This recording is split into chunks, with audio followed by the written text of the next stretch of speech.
Hello friends, welcome to best English classes. आज हम पढ़ रहे हैं फिलिप लार्किन की लिखी पोएम एट ग्रास। ये एक लिरिक पोएम है जो कि डिवाइडेड है 5-6 लाइन स्टैंजाज के अंदर, जिसे हम सेक्सटेट्स भी कहते हैं। इसके अंदर एक कांस्टेंट राइम स्कीम हम देखते हैं A B C। ठीक है। अब यहाँ पे बात हो रही है इस पोएम के अंदर कि जो रेगुलरिटी ऑफ लाइफ है, ज़िंदगी किस तरीके से एक रेगुलर तरीके से चलती रहती है, उसे यहाँ पे दर्शाया गया है घोड़ों की मदद से। यहाँ पे 2 घोड़ों का जिक्र है जो कि रेस के घोड़े हैं और उनके मूवमेंट को यहाँ पर बताया गया है। यदि हम इसमें और आगे डीप मीनिंग में जाएं तो हमें उसके लिए इसका एनालिसिस देखना पड़ेगा। तो आइए शुरू करते हैं पहले स्टैंजा 1 का एनालिसिस। तो यहाँ पे एक पेस्टोरल सीन दिखाया गया है। पेस्टोरल यानी ग्रामीण एक इलाका दिखाया गया है, चारागाह दिखाया गया है। स्पीकर एक पास्चर को देख रहा है, पास्चर यानी चारागाह, और वो ये नोट कर रहा है कि किस तरीके से ये जो क्रिएचर हैं, क्रिएचर कौन, घोड़े, इन्हें देखना कितना मुश्किल है। पहली 2 लाइंस के अंदर ये नहीं समझ में आता है कि स्पीकर किसको देख रहा है, बट आगे इसे बताया गया है। यहाँ पे सिर्फ ये बताया गया कि टेल एंड मेन यानी कि पूंछ उसे दिखी है। आगे जाके ये चीज़ क्लियर होती है। अब विंड बहने लगती है, ब्लो करने लगती है और उनके बाल उड़ने लगते हैं और ये चीज़ नोटिस में आती है। अब घोड़े बहुत छोटे छोटे मूवमेंट्स कर रहे हैं, वो बड़े शांति से हैं घास के अंदर और उनकी कुछ और करने की इच्छा नहीं है। वो सिर्फ घास खा रहे हैं और धीरे धीरे मूव कर रहे हैं और वो यहाँ पे बीच बीच में खड़े हो जाते हैं। इस तरह की बातें बताई गई हैं स्टैंजा 1 में। अब हम स्टैंजा 2 के बारे में बात करते हैं।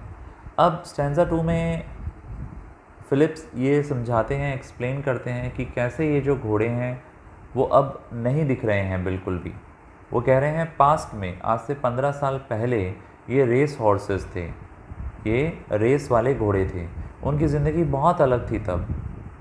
और उनके नाम के ऊपर फेबल्स बनी हैं, मतलब छोटी छोटी कहानियाँ लिखी गई हैं। ये इस तरह की रेसेस किया करते थे, ये बहुत उस ज़माने के वेल नोन थे, बट अब इन्हें भुला दिया गया है। आगे स्टैंजा 3 में बात होती है, यहाँ पे बहुत सारी इनकी मेमोरी के अंदर जो चीज़ें बर्स्ट हो रही हैं उनको बताया गया है। मतलब छोटी छोटी चीज़ें हैं, आपस में कई बार लिंक्ड नहीं लगती हैं, ये बातें जुड़ी भी नहीं लगती हैं। तो ये कह रहा है कि ये जो घोड़े मुझे दिख रहे हैं ये ज़रूर कुछ पास्ट की बात है जो मुझे ये याद दिला रहे हैं।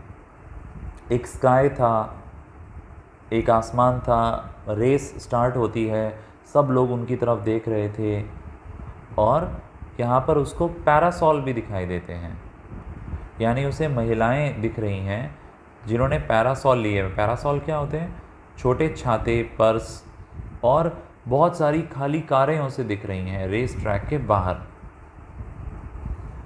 सब लोग ये देख रहे हैं कि ये घोड़े कैसे compete करेंगे, और वो कंक्लूड करता है स्टैंजा को ये बात बताते हुए कि बहुत सारा क्राउड है जो इस रेस को चीयर कर रहा है, और आगे जाके ये रेस ओवर हो जाती है।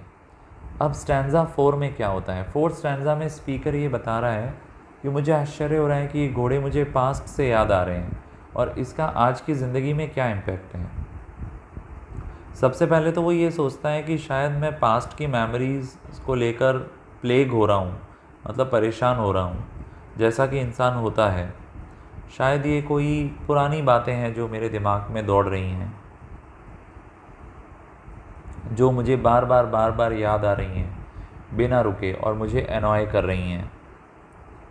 स्पीकर फिर अचानक अपना माइंड एकदम से चेंज करता है और उसके दिमाग में कुछ और बातें आती हैं। उसे लगता है, मुझे नहीं लगता कि ये जो घोड़े हैं ये मुझे इसलिए परेशान कर रहे हैं क्योंकि ऐसी ज़िंदगी के बारे में ये मुझे याद दिला रहे हैं जो मैं जिया करते थे ये पहले। बहुत आसान है अपने पास्ट को भूलना, उसे शेक ऑफ करना और प्रेजेंट में जीना। ये ज़्यादा कंसर्न्ड हैं, ज़्यादा चिंतित हैं आसपास के नेचुरल वर्ल्ड को लेकर। Summer by summer has gone, एक एक करके कई गर्मियाँ निकल गई हैं और चला गया है वो भीड़ का शोर भी। अब सिर्फ क्या चीज़ें बची हैं? अब सिर्फ ये मीडोज़ बचे हैं, ये चारागाह बचे हैं, उनका नाम अब भुला दिया गया है।